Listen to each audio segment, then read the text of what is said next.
Hi everyone. I think everybody who's going to join, oh, there's one more person actually. Most people have joined by now, so I just wanted to welcome you all to our Martin Luther King Jr. virtual day of service. Like I was saying, normally this is a really big event out at the farm, but of course we can't do that this year, so we're really happy that we can all come together, at least in this way, to be able to honor Martin Luther King Jr.'s legacy and celebrate all of his work. Before I get into introductions, just a few Zoom etiquette things. You want to just make sure you have your microphone muted. So to do that, you can just find yourself in the participant list, or you should be one of the first people that shows up on the screen. And you'll go to the 3 dots when you hover over your video, and you can click mute or unmute. Also, if you would like to change your name to include your pronouns, if you'd like to do that, you can do that there as well on the 3 dots. You can just click rename and rename yourself. And of course, you can have your video on or off. For some of the activities, we might ask you to turn your video on, but for the most part, if you want to have it off, you can, and that's totally fine.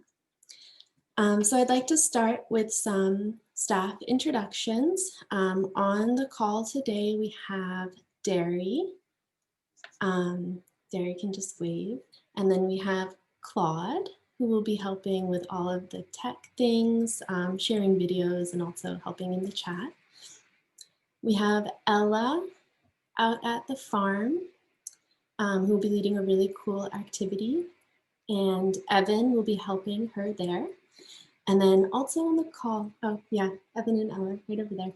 And then also we have Paul here, who is our Director of Development. So I was really excited to see him joining the call as well.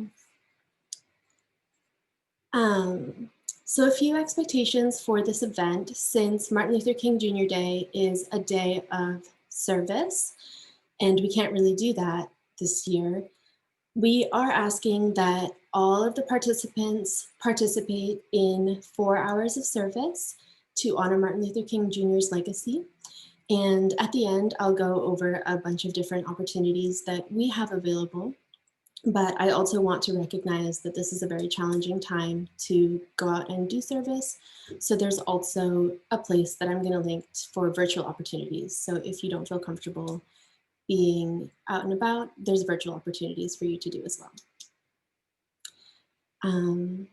Cool, so we're gonna get right into our first activity. So instead of asking everyone's permission to take a screenshot for this activity, if you would like to be included, all you have to do is turn on your camera. So I'll give you a couple of seconds to do that right now. And for this activity, you need a piece of paper and something to write with.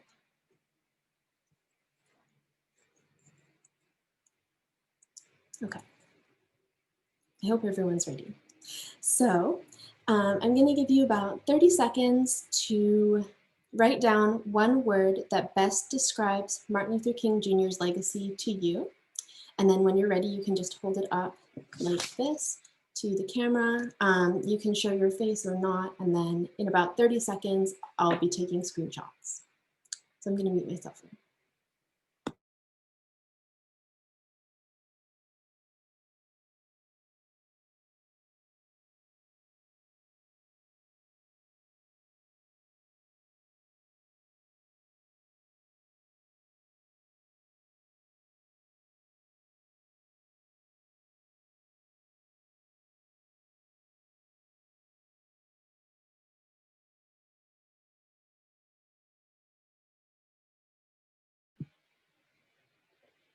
Okay.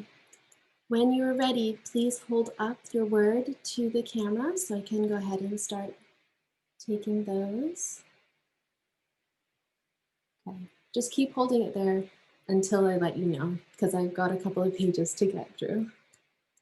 Okay, everyone ready? Say cheese. Okay, and then again, smile everyone. Okay, Great, I have got all of those. Thank you all so much for participating in that. Just a fun little way of getting us all thinking as we get into this event. So next up, I would like to introduce Derry, who's gonna say a few words before we get started. Hi, everyone. Welcome. Thank you so much for attending.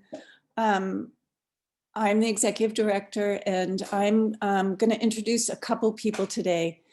And first of all, Keisha Browder, who is our keynote speaker. I met Keisha for the first time last spring when I went to meet her in her office with an HDP board member. Keisha was helping us to create a list of potential new board members that would help the HDP advance our mission at this exciting time. And after we left, I realized I had met a community treasure and that I'd be looking for ways to connect with Keisha again. Today, Keisha will speak about the legacy of Dr. Martin Luther King Jr. and how we can move his legacy forward here in our community. Keisha Browder is the Chief Executive Officer with the United Way of Santa Cruz County. She is the first African-American and person of color to serve as CEO in the United Way's 80-year history in Santa Cruz County. Keisha leads multiple county-wide initiatives addressing issues ranging from academic success to youth violence prevention and criminal justice reform. This work led to Santa Cruz County being selected as the 2013 Robert Wood Johnson Foundation Culture of Health Prize winners for the county's collective impact approach to equity, justice, and well-being. Keisha also leads the robust tracking of well-being with the Santa Cruz County Community Assessment Project, the nation's longest serving collection, assessment, and utilization of community data that includes the voices of residents. Keisha has 20 years of experience in the nonprofit sector, serving in executive leadership roles throughout the nation, raising nearly $60 million for community transformation in states ranging from Alabama to Rhode Island, and now returning home to California. She is a graduate of the University of Washington and the Stanford University Graduate School of Business Executive Program for Nonprofit Leaders. Keisha's resume is remarkable. Her authenticity and integrity inspire confidence that together we will find our way to a just and healthy future for our community. I'm honored to present Keisha Browder.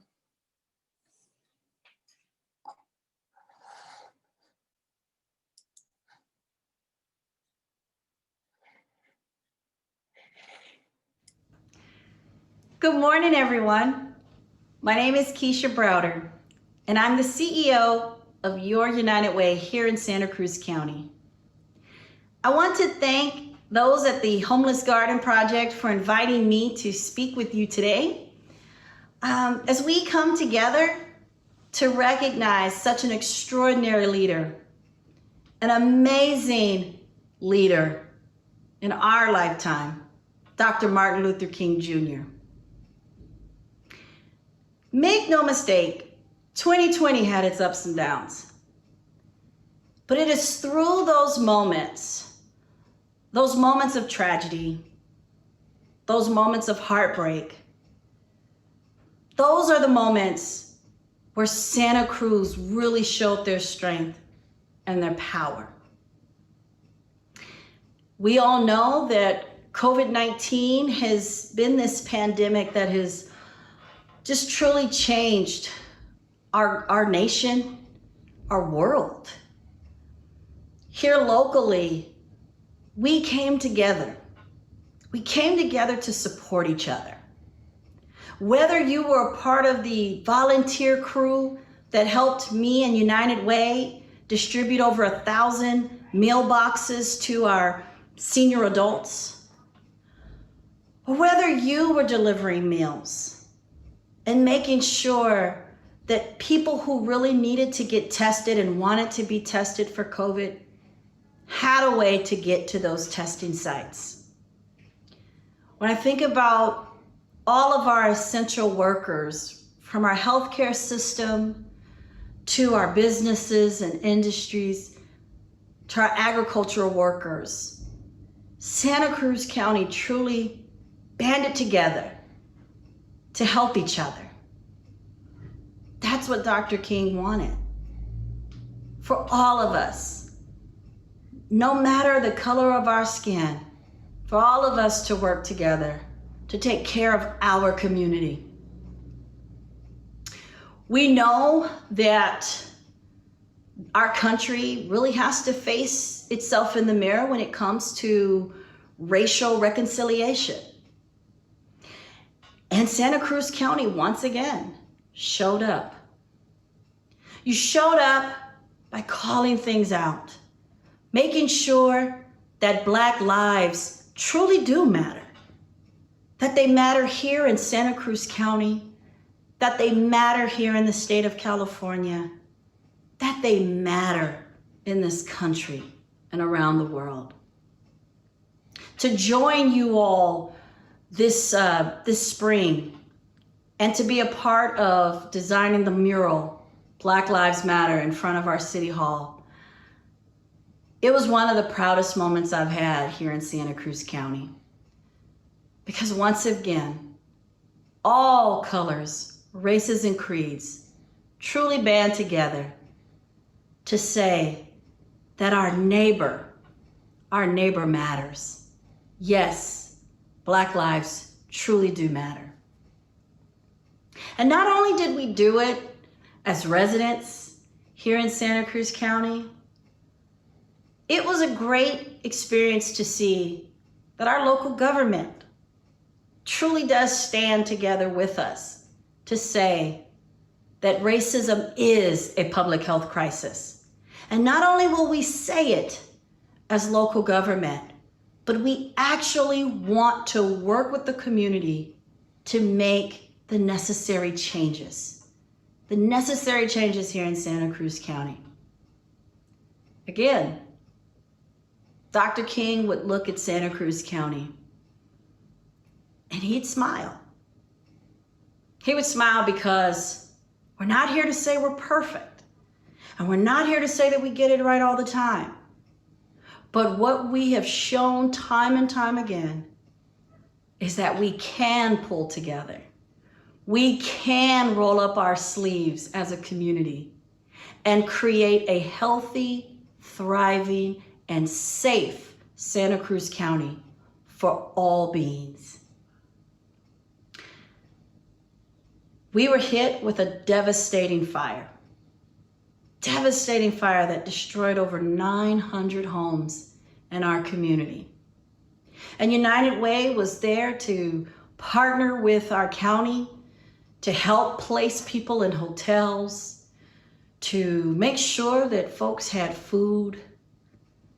And again, when I think back to who I saw late at night and early in the morning, it was you, Santa Cruz, neighbors, friends, turning to others, opening your doors in the midst of a pandemic, being COVID mindful, but making sure that nearly 77,000 people could have a place to go while our incredible first responders battled those blazes.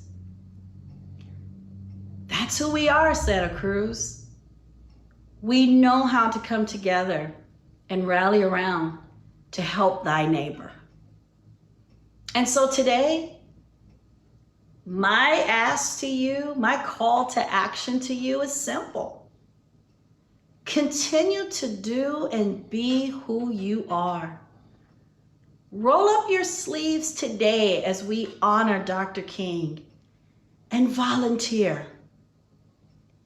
We have senior adults out there who may be feeling that sense of isolation. Let's make sure that we think about them Whether it's writing a note, making a card, dropping off a meal, it's making sure that we look out for each other. As volunteers, we know that our local businesses were impacted by this pandemic. And so how about purchasing a meal to give to a friend, shopping local? How about supporting the Homeless Garden Project?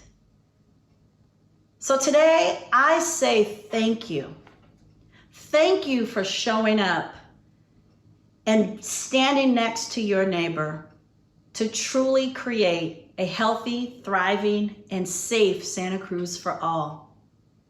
I thank each and every one of you for tapping into your humanity and really living out the meaning of helping thy neighbor.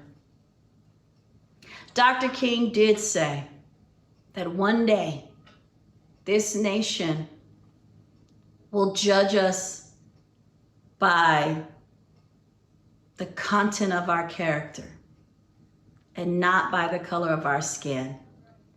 And my hope is that we will continue in that thought process as we say Black Lives Matter, Black health matters, our Latino population matters, our agriculture, business, and workers matter.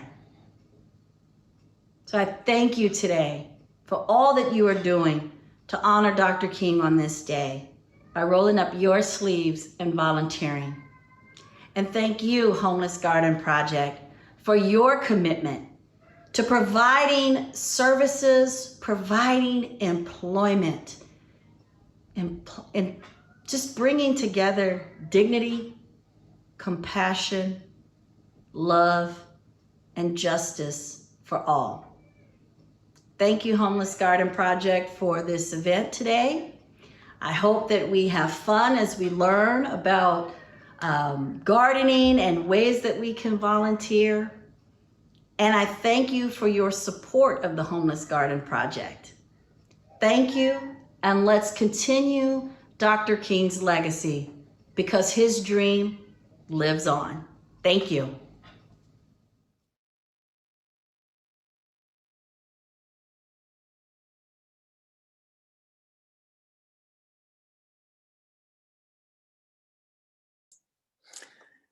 And thank you so much, Keisha.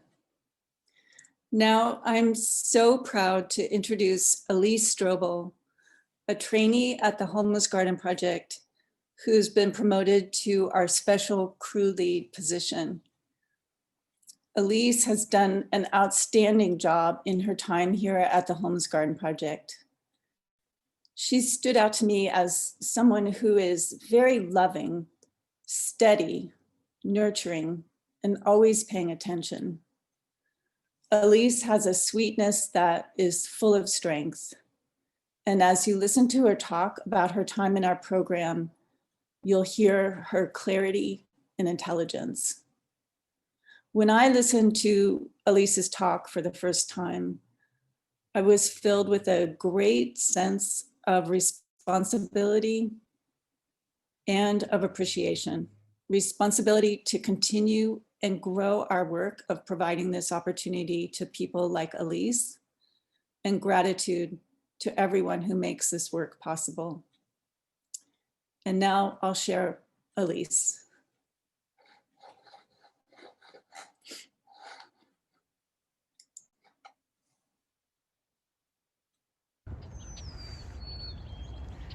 Good morning. I'm truly honored to be asked to speak today honoring Dr. Martin Luther King Jr. His work and message of nonviolence, unity, and love has deeply impacted many lives across the world. He worked to dismantle the systems of inequality that created conditions of poverty for so many communities worldwide. He believed that hunger and poverty were not individual experiences. Rather, they are community-wide symptoms of institutional barriers to employment, education, housing, and healthcare. Dr. Martin Luther King Jr. has always been a huge inspiration in my life. I have so many fond memories of listening to his records in my friend Angie's basement as a young woman in a small southern town in Virginia. I've known Angie since I was 3 years old. We grew up on the same street 5 houses away. She has always been an incredibly intelligent woman and is still my best friend, even though we now live on opposite coasts. She was the one who first introduced me to his records.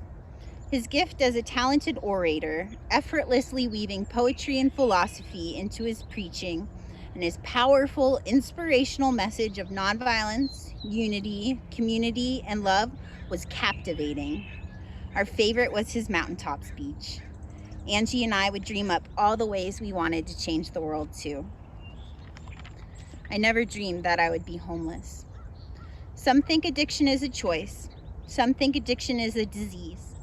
Either way, it destroyed my life, consuming my dreams, goals, hopes, aspirations, family, friends, sense of self, and connection to my higher power. It took me to dark and dangerous places, abusive relationships, and my will to live. Trauma from domestic violence and my addiction led to a decade of chronic homelessness. I was constantly suicidal and frequently hospitalized in Garden Pavilion, the lockdown mental unit at the local hospital. I was so lost, so broken. I didn't know how to be a human, I often said. I'd known long years of hurt and neglect. I'd come to feel that life was like a long and desolate corridor with no exit signs. I was introduced to the Homeless Garden Project by alumni. 3 friends I had been homeless with, one by one, went through the project and started radically changing their lives. They told me stories of bountiful harvests and mischievous gophers, planting dahlia tubers in the rain, building beds while building dreams, hard work and patience, camaraderie and love. Walking around town, they would identify plants and explain their uses. Stopping by the store, they would point out the wreaths they made with the flowers they grew. Sometimes I would stop by for lunch and come volunteer in the afternoons. I got a small peek into the magic that happens here. I knew that there was something magical, transformative that happened in this program that supported my friends' drastic and radical positive transformation from the life we shared on the streets. And I knew when I was ready to change my life, it would be there to help me do the same. Even then, I had no idea exactly how much I would grow and blossom with the project. A little under a year and a half ago, my partner and I decided to get sober. We lived in my car, the only relic I was barely able to hang on from my last stint of sobriety, with our cat, Rumi.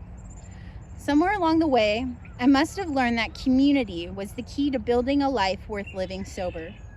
I started to look for community in my life. I also needed some structure without being overwhelmed.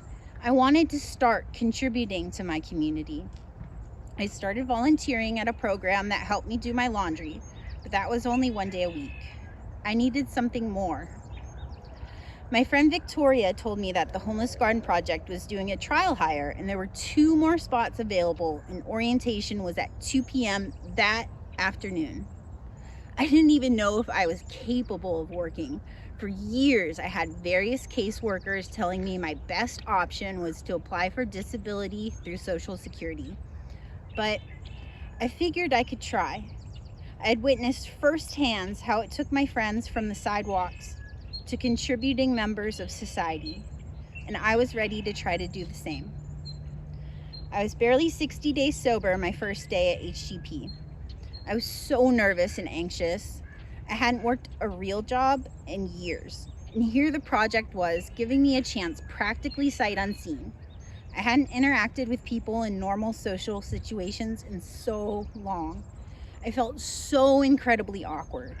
I'd let my addiction degrade me to feeling inhuman. I felt so far away from, so disassociated and disconnected. But the smiling faces of my fellow trainees, along with the cozy cottage vibes of the workshop, the smell of beeswax, dried flowers and essential oils, and a warm cup of homemade chai Lynn would bring from India Joe's helped put me at ease. Every morning, we'd start the day with a 3-minute meditation, followed by circle, a place, a space for me and my fellow trainees to check in and share our feelings, our struggles, our goals, and our successes. Then we would stretch and start the task for the day, processing herbs, creating wreaths, and producing holiday gifts, until lunch, when cheerful volunteers would bring bountiful bowls of warm, delicious organic food featuring veggies and greens grown on the farm. It seemed like a dream. I'd often save leftovers to eat for dinner that night. In the afternoon, we'd circle up again, talking about the tasks that day and how they were going, seeing if anyone needed support or another task before finishing the day's work. I was so completely overwhelmed with love and support. I had a safe space to grow and share, and slowly I began to do just that. The love and support of my fellow trainees and staff helped reawaken my forgotten passion for crafting and gave me an outlet for my creativity. For the first time in a long time, I felt useful. I felt part of. I found a community that was a farm family that believed in me and taught me to believe in myself. I fell in love with the project. I felt fulfilled in ways I'd never experienced before. I didn't feel like a cog in the corporate machine. I didn't feel like a weed, no longer struggling to grow in gutters or city sidewalks, being stomped and crushed daily. I'd been transplanted into the safety of the garden, and there I began to grow. Within a month, I found a place to live and was able to move out of my car into a room on the west side with a big empty backyard for my cat to play in and explore. I started to learn so many new skills. At the farm, I discovered a passion for gardening and started turning my empty backyard into a beautiful garden. There's something so beautiful and healing about working in the soil. Every day, I was so incredibly amazed by the plants and their ability to grow.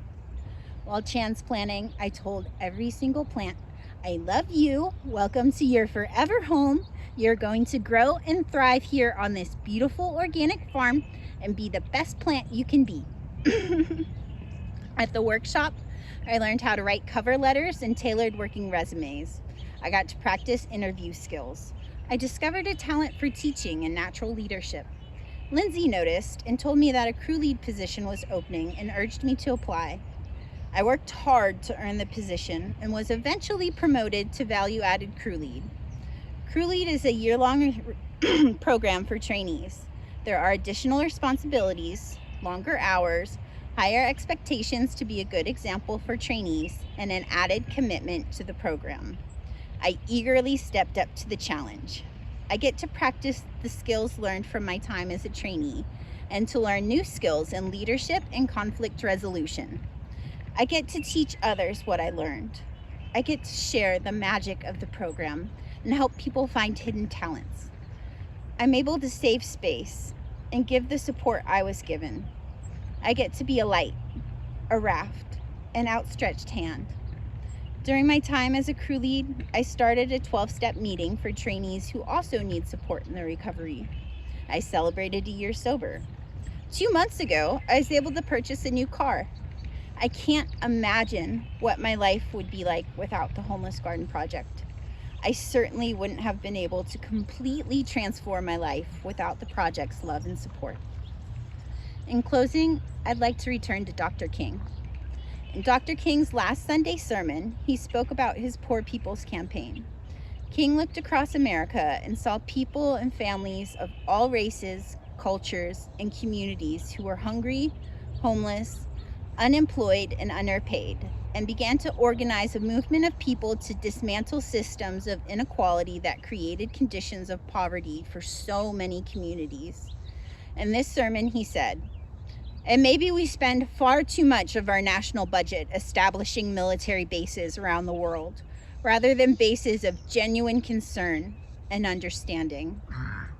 I think Dr. King would consider the Homeless Garden Project to be one of these spaces of genuine concern and understanding. And I think that he would consider the Homeless Garden Project a great success and a great stride forward in his fight against inequality and hunger. Thank you.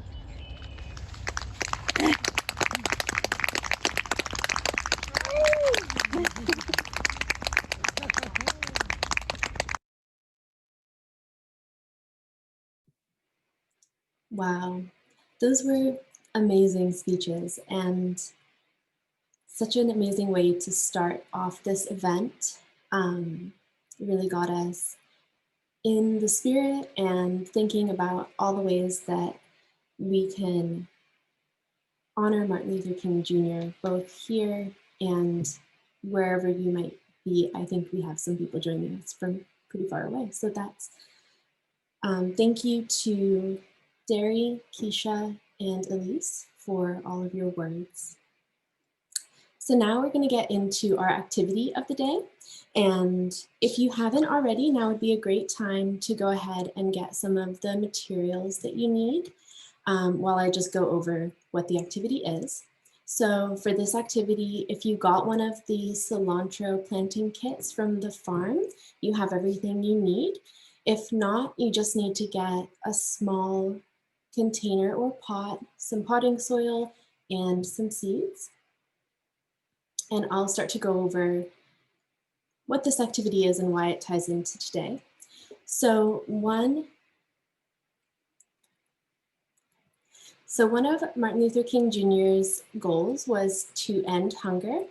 And as we were thinking of this event and, making it an online event versus an in-person event, we were thinking of the ways that the Homeless Garden Project, specifically around ending hunger, works towards that. And here at HGP, we build community around growing and preserving food. So at the farm, we have our CSA program, our Feed Two Birds program, and Meals at the Farm, utilizing the food we grow, just as Elise described. And then at the workshop in the store, we take excess of what we grow and we turn it into something that has a longer shelf life. So all of these ways are really great ways to start working towards ending hunger, and having the tools to do that is something that's really important.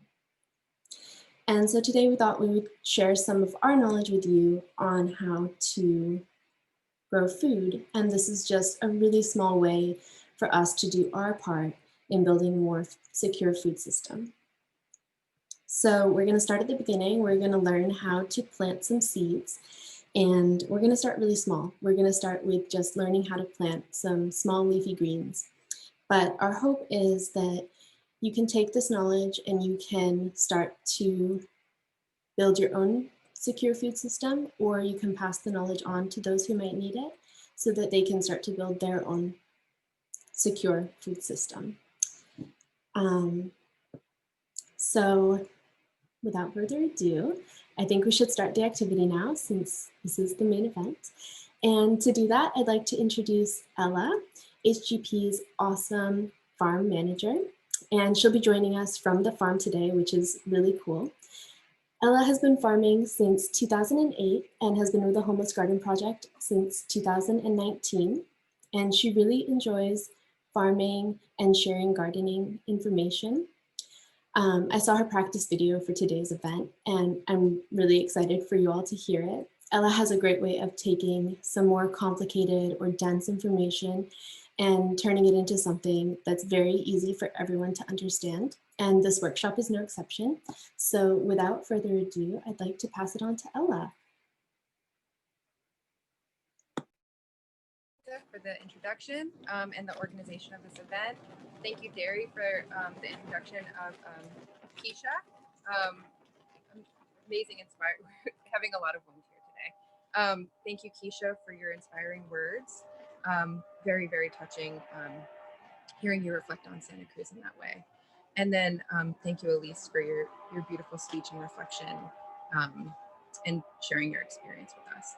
So yeah, my name is Ella Fleming. I'm the farm manager here at the Homeless Garden Project. And as Atalanta has said, I want to show you how to grow your own food. So Martin Luther King, one of the biggest injustices he saw was hunger in the world, knowing that we have enough resources to be able to do it. It's just unfair distribution of resources, economic and political power that keep us from feeding everyone in a healthy, sustainable way. So, so welcome and thank you for joining us. So what I'm going to share with you today is very simple greens growing process, and then also how to grow some cilantro. We went with cilantro today because cilantro is a wonderful herb used in cuisines all around the world. A lot of people love it. It's a little controversial, but we kind of like that. And yeah, you can also grow it all the way to seed and use the seed as a spice called coriander, or save your seed and grow again. So that's why we're using cilantro today. I'm also going to show you how to grow some greens just so that you have access to growing your own salad. Can grow not only for yourself, but grow for your community. So yeah, this is important knowledge that I want to share. Okay, so first things first is you're going to need a container. The containers that we have here are 1 gallon pots. 1 gallon pot is great because it is long enough that the plant, so as above, so below is a saying you may have heard before. So cilantro plants can get 12 to 18 inches high. So you want something that has enough space that the root system can grow. So we're going to grow into this 1 gallon pot here. And then I'm also going to demonstrate to you how to grow a tiny little salad green garden. So you can also use any container you might have at home, a old milk container, a yogurt container, something like that, a piece of like plastic that you want to reuse. There's endless possibilities. Just make sure that if you use a plastic container, you poke some holes in the bottom. So all plants will need to drain water. If they get too saturated, they won't grow sufficiently. So they're going to need some airflow, some water drainage, and that creates airflow in your system. So plants grow into air. Plant cells need oxygen, so that's going to be an important factor in your container. So any sort of container you might want to use. And then we have our medium. So we have in our little kit here a potting soil that is, so there's potting soil and then there's seed starting mix. So I'm kind of going to show you both things. Potting soil is a wonderful, it's highly nutritious. So this one that we have here is like fine bark. There's some perlite in it. Perlite is a mined rock. I'll go through all of the little ingredients. There's also chicken manure, bat guano, which, yeah, there's just like, this mix is just, has a lot of ingredients in it, and kelp meal, all sorts of things like that. So let me show you what this kind of looks like. So it kind of looks like your forest floor, right? So crumbly, it smells like spring. I don't know another way to call it. It's like, yeah, just a beautiful, beautiful product. And this has enough nutrients for your plant for the length of its life, likely. A plant like this, a kind of short-lived plant. If you're going to do another type of,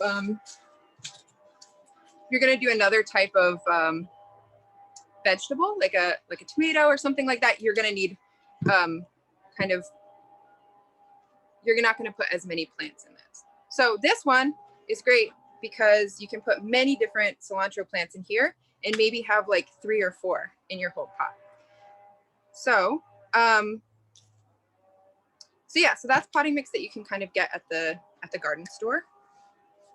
And then what I'm going to show you here is our seed starting mix. So this is a material that you'll just start your seed in, and then you're going to want to transfer it into a larger vessel. So if you have a garden, that's amazing. That's an amazing privilege to have.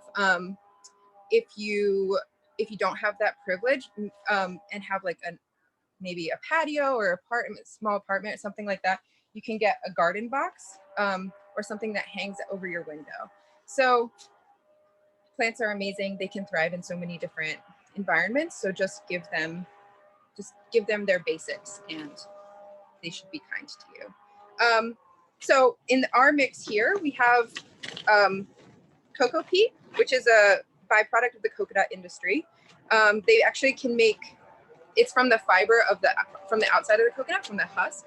And that is, can sometimes be used for rope, but it's also ground and turned into this kind of medium that is easy for roots to penetrate. So that's very important. There's a lot of air. There's a lot of air in this. It's light and fluffy.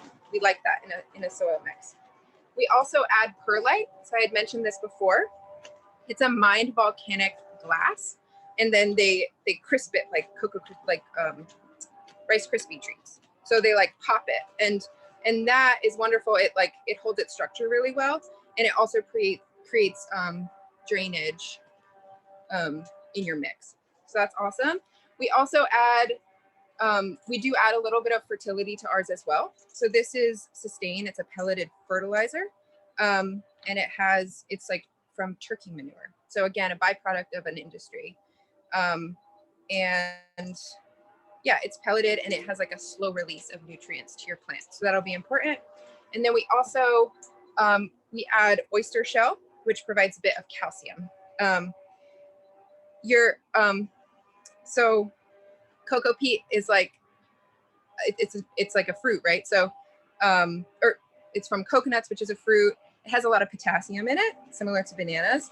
And so potassium can sometimes bind up calcium and magnesium. So we add a little calcium here. So that's what our mix is. That's what this here is. So you want it to be at a moisture, the moisture of a wrung out sponge. So that's very important. You don't want it to be too dry. I have one that is too dry that I'm going to show you. So the test for your soil as too dry is that if you try to make a ball with it, it's just going to like be dust in your hand, right? So that's no bueno. So the one that you do want is to squeeze it in a ball and have it hold its shape relatively. So hold the shape of the fist that you just made, and then be able to thumb it apart easily. So that's a good moisture. And so I have all of this here at the correct moisture. So that's important too, because these are kind of hydrophobic. So which means that they don't like water. They're scared of water, I guess, literally. They don't like it. And then they get to a point of saturation where then they can hold it. So they don't like it, they don't like it, they don't like it, and then they love it. So yeah, anyway, so that's the moisture piece. So you have your container, you have your medium.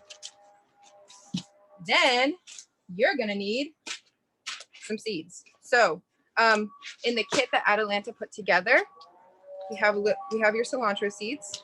Probably for this size container, you only need about 10. And so what you're gonna do is take your cilantro seeds, your packet. So seeds, where do you get seeds? Lots of sources. There's Johnny Seeds, which has, they have like, they're based in Maine, but they have regional, regional sales people all around who can give you specific information about your region. They have a lot of varieties, and they have been very supportive of us at the Homeless Garden Project. So we use that company a lot. There's a company called Fedco, which has some grading on where you can, on like where the seeds are from, kind of what the quality is. Then we have True Love Seeds, which is based in Philadelphia, and they're doing amazing seeds saving work. And they sell a calendar, so it's January, it's a good time to buy a calendar. They sell an amazing calendar with beautiful photographs in it. So support True Love Seeds in Philadelphia. And then we also have Botanical Interests. Botanical Interests, they're based in Colorado. They provide a lot of information on their seed packets. You can find these at your garden store. And then we have a local company that's been very supportive of us as well, Renee's Garden Seeds. So yeah. Then there's a lot of seed saving efforts. I have a friend at UCSC, Kelly Matsushita, saying, and they're doing a lot of seed saving work. So there are a lot of amazing activists out there doing seed saving work to hold seed sovereignty in the hands of growers. So you get more acclimatized seed stock that way, and then also You can save some, share it with your neighbors. It's like a community process, which is beautiful. So I'm going to show you how to sow some seeds. And so let me do that. Here is the cilantro. Their seeds are so cute. They're little spheres. So cute little balls full of plant energy, life, which is cool. Seeds are amazing. I could go on and on about that. But so I've got my my little area here. We've checked the moisture. We're loving it. I'm gonna put a teeny bit more because, so you want to fill your container. Seems a little counterintuitive. You want to fill it actually all the way up. So flush with your container. And then the water that you use when you water it in is gonna tamp it down a little bit, right? So it's gonna lock up some of that airspace, which is okay for your first initial watering. So have it right on the center there, nice and easy for you to see. And then we're kind of gonna, it's called broadcasting. So it's just sprinkling it on. In this one, I'm gonna show you a more direct approach, but this one, we're just gonna broadcast the seed. So we like this method when we're doing something like greens.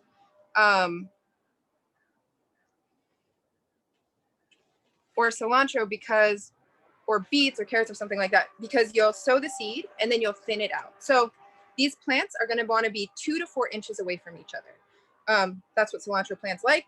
They like to spread out a little bit, but they can also handle being right next to their neighbor. So, I'm gonna sow these seeds kind of like an inch from each other or so. So sprinkle them on there.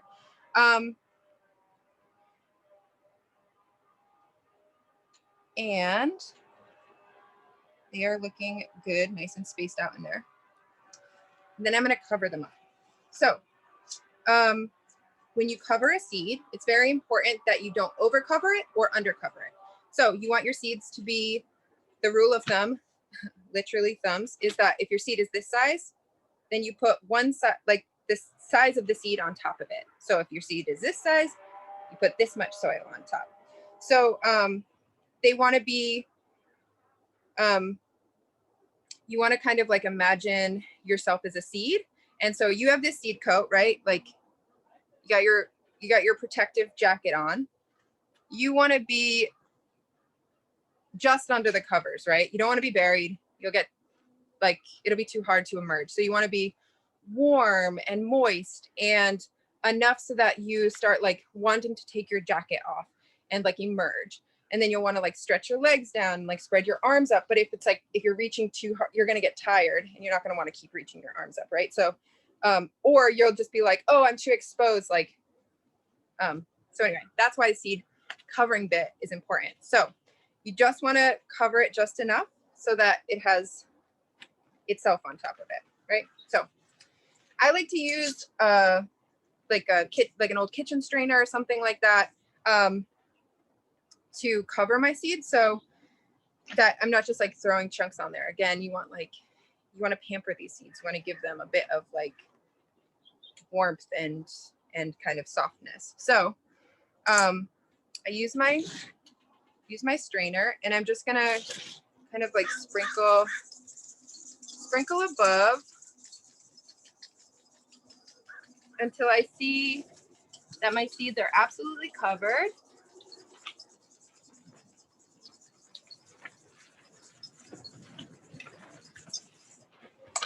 Hear that wind? Okay. So that's covered. Then I'm gonna label it. It's important, even on your own little garden patio, that you label it, at least write the date and what plant it is. You can find out the other information by looking, but I'm gonna write the whole thing. So today is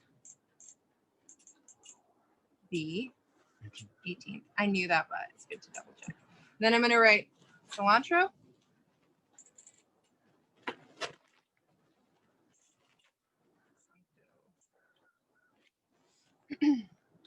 Then you can use, so if you don't have, we have these tags. If you don't have these tags, you can use popsicle sticks. You can cut up a yogurt container and into strips, and then use like anything plastic, anything that Like I wouldn't use anything paper because like as you wet it, it's going to degrade over time. So something that won't degrade that you can leave there. You can also make a map or like keep a spreadsheet or something like that. Anything to help you keep track of what you're doing.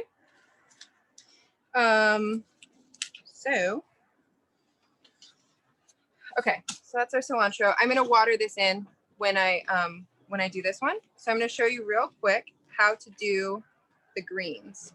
So I'm going to put a little fresh infusion of the moist soil on top.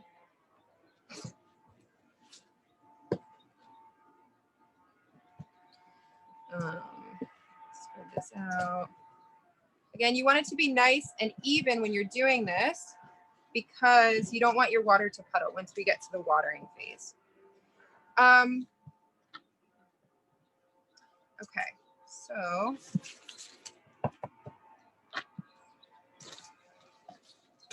sorry, this can be very meditative, so I'm not going to take forever to do it. But what I'm going to do is make a tiny little garden, right? So I'm going to make furrows for this one so that everything's going to come up in a line. Again, nice and even. It's very important to be even.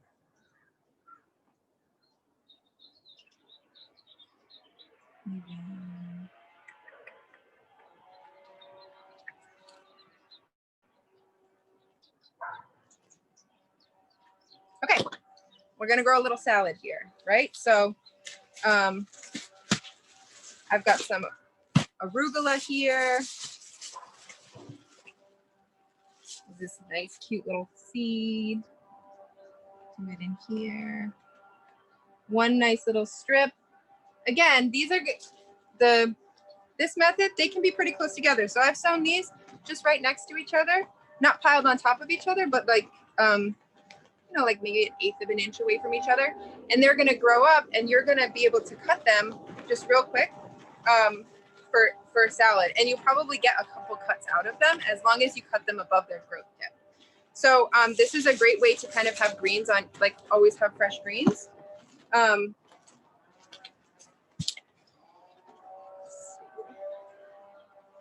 then I'm going to do some kale. So I've got a little bit of kale here. You can grow kale kind of as a baby green, or you can keep it spread out and grow it. You probably have 1 kale per container, like 1 gallon pot, like that. Because they need space to grow, they need to take up the nutrients, all of that. But these, they're relatively short-lived, and so they can grow in a small pot without you having to add too much nutrients on top of that. So as long as you have a nutritious potting soil, you will have some nutritious plants. And I got some mustard.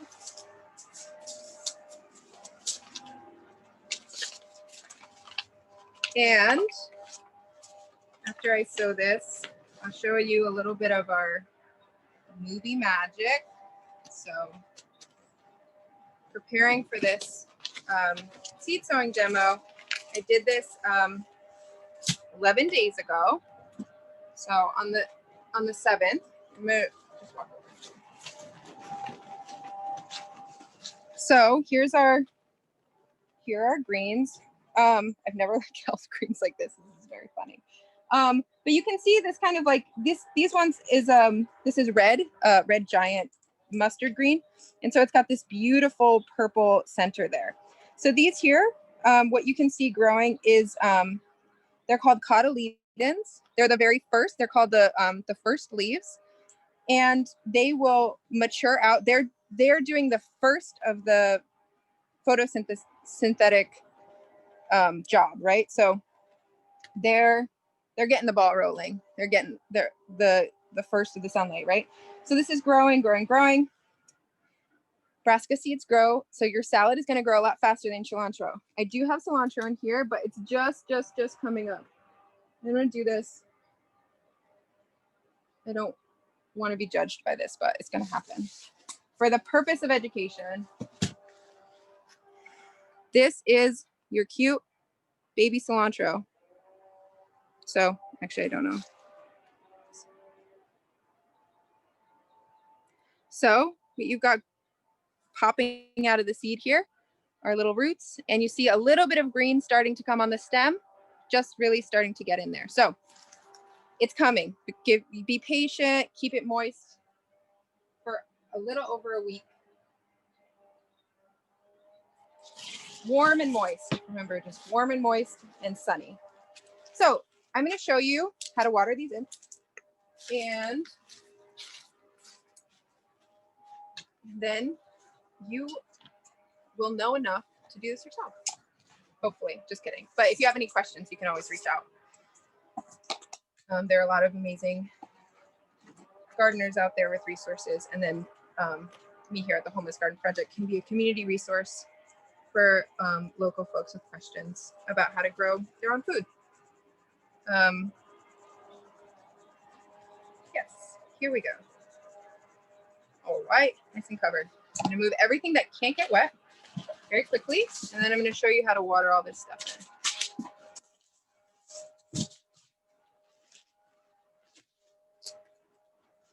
Yep.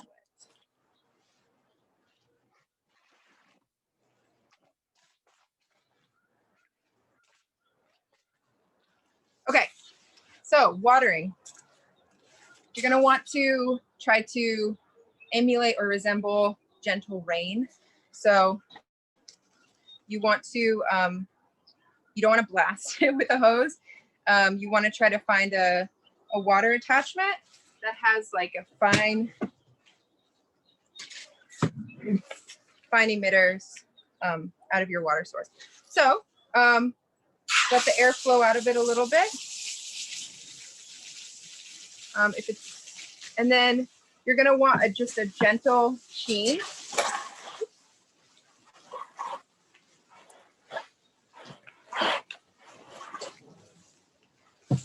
Right, and so give that a minute to kind of look over everything, make sure your seeds are covered.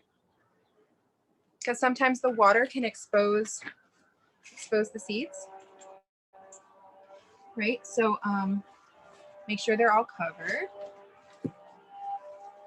And then give them one more, just little spritz. And then place your containers in as sunny of a spot as you can do. And they're gonna need water probably light watering every day until they germinate. Again, you don't want to saturate these. The plants do grow into the airspace of the medium. So if it's too wet, it will kind of like suffocate. So don't be too eager in your watering, but just make sure that they get a steady amount every day until you get germination, which may take for the cilantro about 14 days. So 7 to 14 days, depending on the time of year. Thank you so much for attending today. Thank you so much for the work towards racial justice that you're doing in your communities. Thank you for honoring Martin Luther King's legacy and growing it, and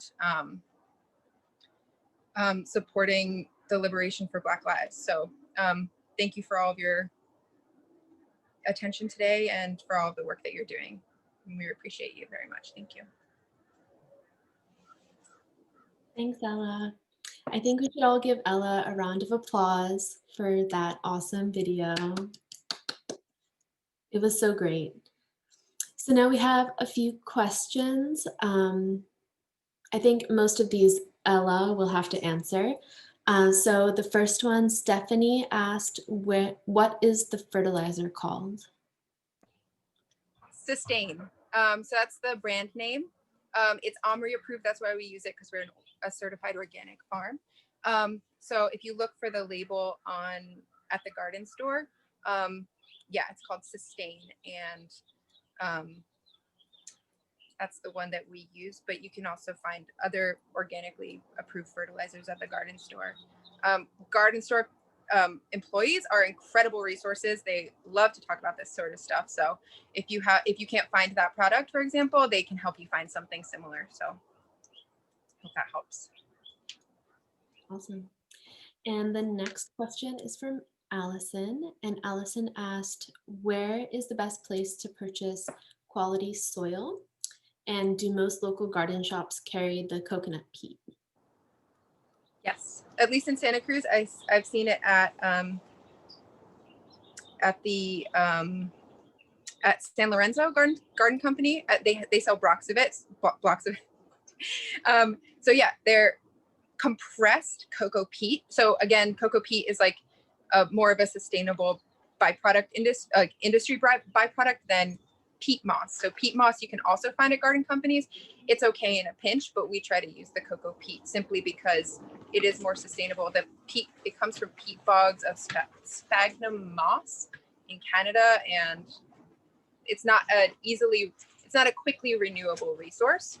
But as long as people are eating coconuts, cocoa peat is. So you can find it. It's in compressed blocks at the San Lorenzo Garden Company, and I think that Garden Company on Mission also sells it.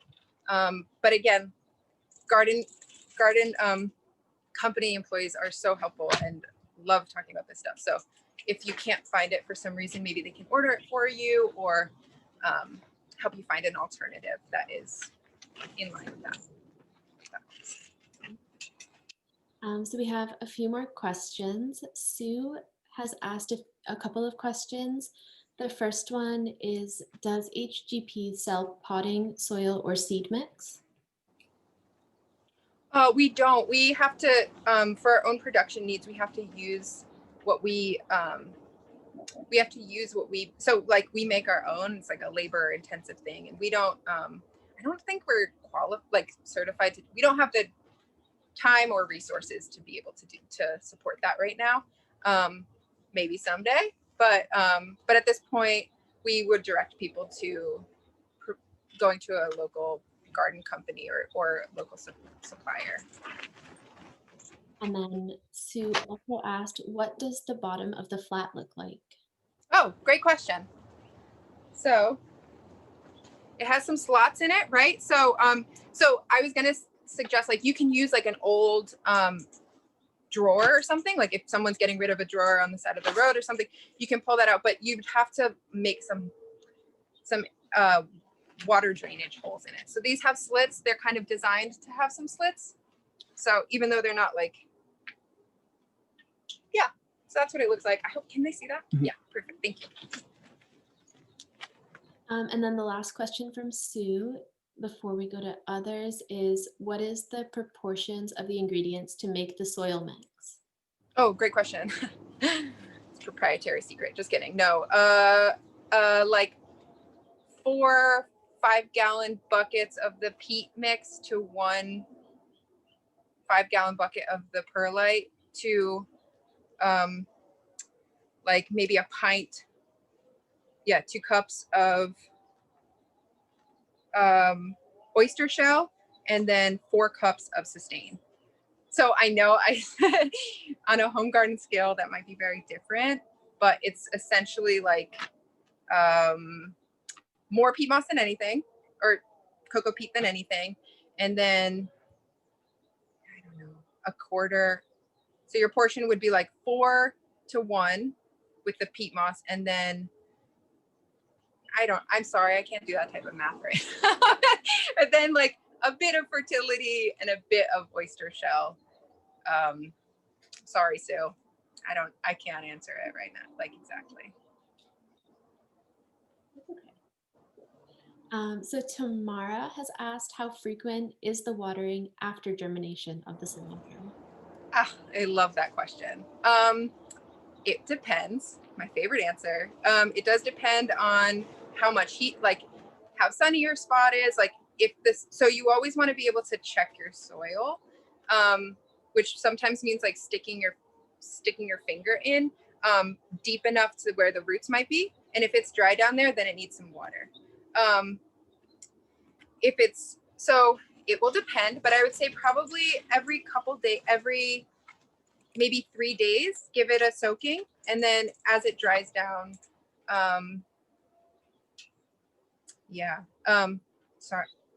sorry to Tamara who asked that question. I can't quite, it just will depend. It will depend on how quickly it's drying down. And also your plant will let you know. So If it's starting to look a little droopy or dry, then you might want to give it a little water, but you don't need to water it every day at that point.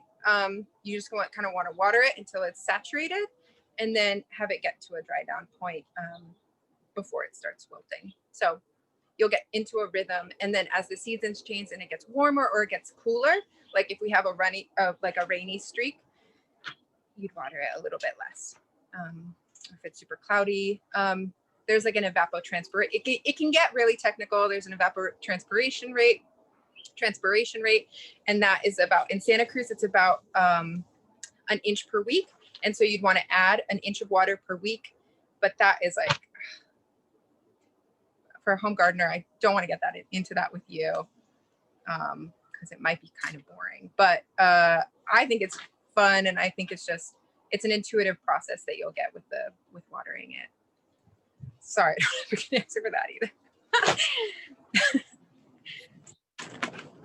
The next question is from Lindsay, and Lindsay asks, can you revitalize dry soil by adding water? Absolutely. I had to do that this morning. If you leave your soil out, kind of like, what I would do is find some sort of like long, shallow container, or like a table or something like that. Lay your soil out and then spray it, and then let it sink in, and mix that in all together. So like,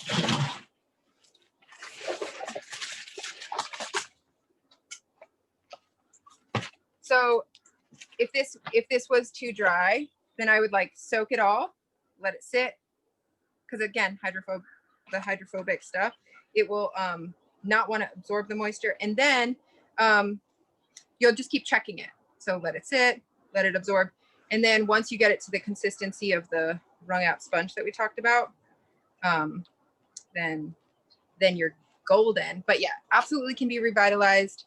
I wouldn't just soak it. I would like sprinkle it. Like I would like spritz it, leave it, spritz it, leave it. Again, it's a little bit of like a feeling it out. Okay. And then the last question that we have so far, I guess just before we get into it, if you have any other questions, you're welcome to put it into the chat, or you can use the raise your hand feature in the reactions down on the bottom of the Zoom, and you can, we'll ask you to unmute, and then you can like say your question if you'd like, or you can just put it in the chat. So the last question we have for right now is from Mara.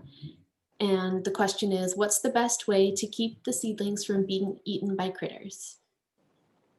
Eaten by Critters. Critters. Okay. Well, love that question.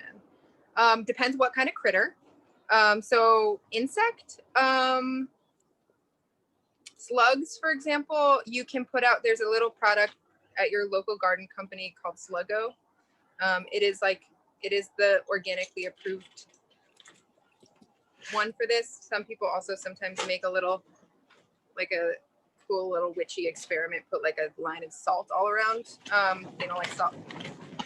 So if it's slugs, that would be my suggestion, is buy some Sluggo, and put it around the perimeter of where you're being eaten. If it's rats, you can put, you can cover it every night with,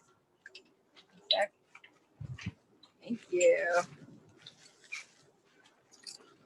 a little garden cloth. So this is Rime. You could just every night when the critters wake up, when you go to bed, cover it with something like that. That'll protect them from getting eaten. Birds, same thing. Cover it with something, some sort of cloth. You can also create cool little metal cages around your garden, depending on how creative you want to be. If birds are getting in, or if rats are getting in. Gophers, the only protection is prayer and gopher wire. So if you have a container, like some sort of ground, like planting box or something, and you want to protect it from gophers, you can put gopher wire on the very bottom. There are gopher cinch traps if you want to go that far. There's so many critters. And there's a lot of great philosophies about how critters will eat your food, and like, good for them, kind of. But also, if you want to protect your crop, you kind of got to protect it by using exclusionary methods.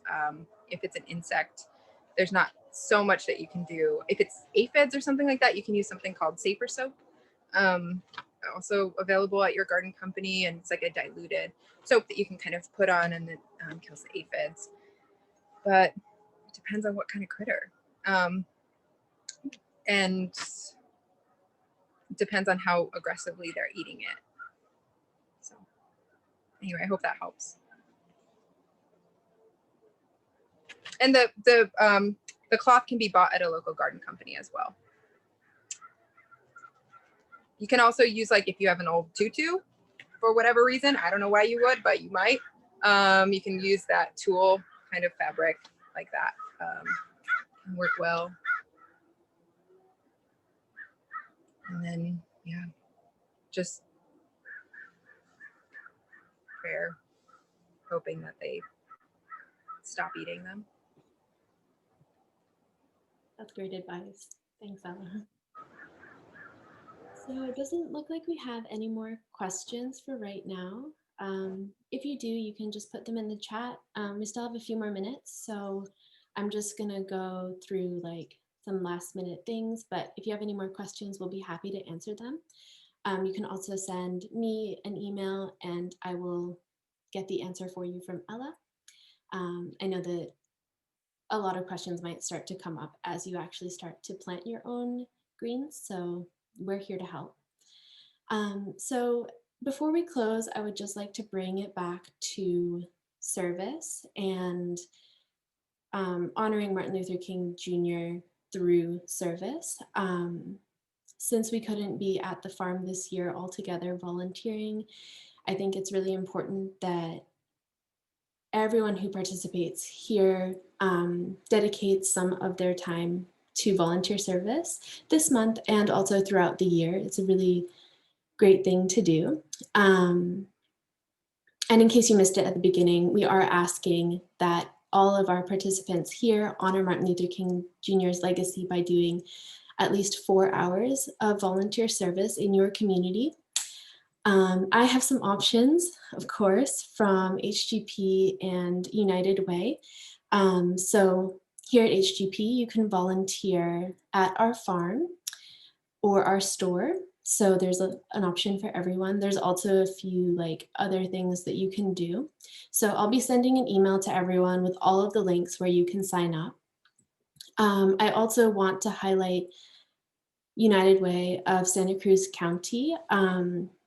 They are doing a lot of great things. For example, today, unfortunately, at the same time as this call, they were writing letters to seniors in our community, just letting them know that they're being thought of and how special they are, since a lot of people have been in isolation for, you know, a good part of last year and going into this year. So I just want to highlight that United Way of Santa Cruz County has lots of great options, and I'll put that in the link in the email as well. And for virtual opportunities, since I know that not everyone can get outside and be around people right now, Volunteer Match is a really, really great website that has virtual opportunities, virtual volunteering opportunities. So I'll link that in the email as well. And I wanted to announce another exciting event that we at the Homeless Garden Project are going to be hosting. We're launching the 21-day Racial Equity Habit Building Challenge. So Claude, if you wouldn't mind putting up that image now. Cool, thank you. So this challenge was created by Food Solutions New England, and at HGP, we are going to launch it as an HGP initiative to create a more just, equitable, and inclusive food system. So you can actually start to sign up on the Food Solutions New England website right now. They've just launched the signups for the 2021 challenge, which starts on April 5th.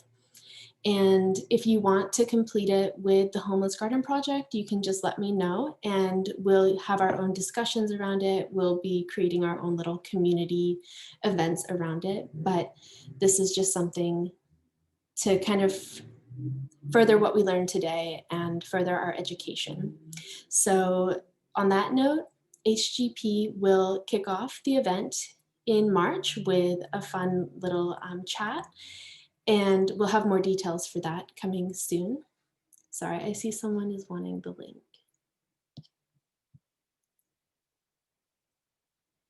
Sorry, someone in the chat just wants the link.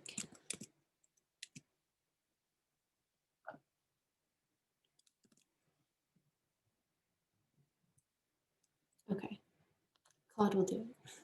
Sorry, thank you. So I guess if we don't have any other questions. Oh, Keisha has said in the chat that people can create handmade inspirational letters and Valentine's Day cards for our senior adults living in skilled nursing facilities. You can make as many as you can and mail them to the volunteer center before February 8th. And this is the United Way and Kaiser Permanente Volunteer Project for MLK Day. So that's another option that you can do. You just write the cards and mail them to the volunteer center. Thank you, Keisha. Cool. So I think we should go ahead and end this event. So we want to see your cilantro, your greens, whatever it is you're planting, we want to see them grow. So if you want, you can tag us on Instagram. We're at Homeless Garden Project, or you can send them to us via email. We'd love to see it. And yeah, I think we can end here. So thank you, everyone. Thanks so much. Have a good rest of your day, and don't forget about your volunteer hours. You can let us know what you're doing for those as well if you want. We'll be interested.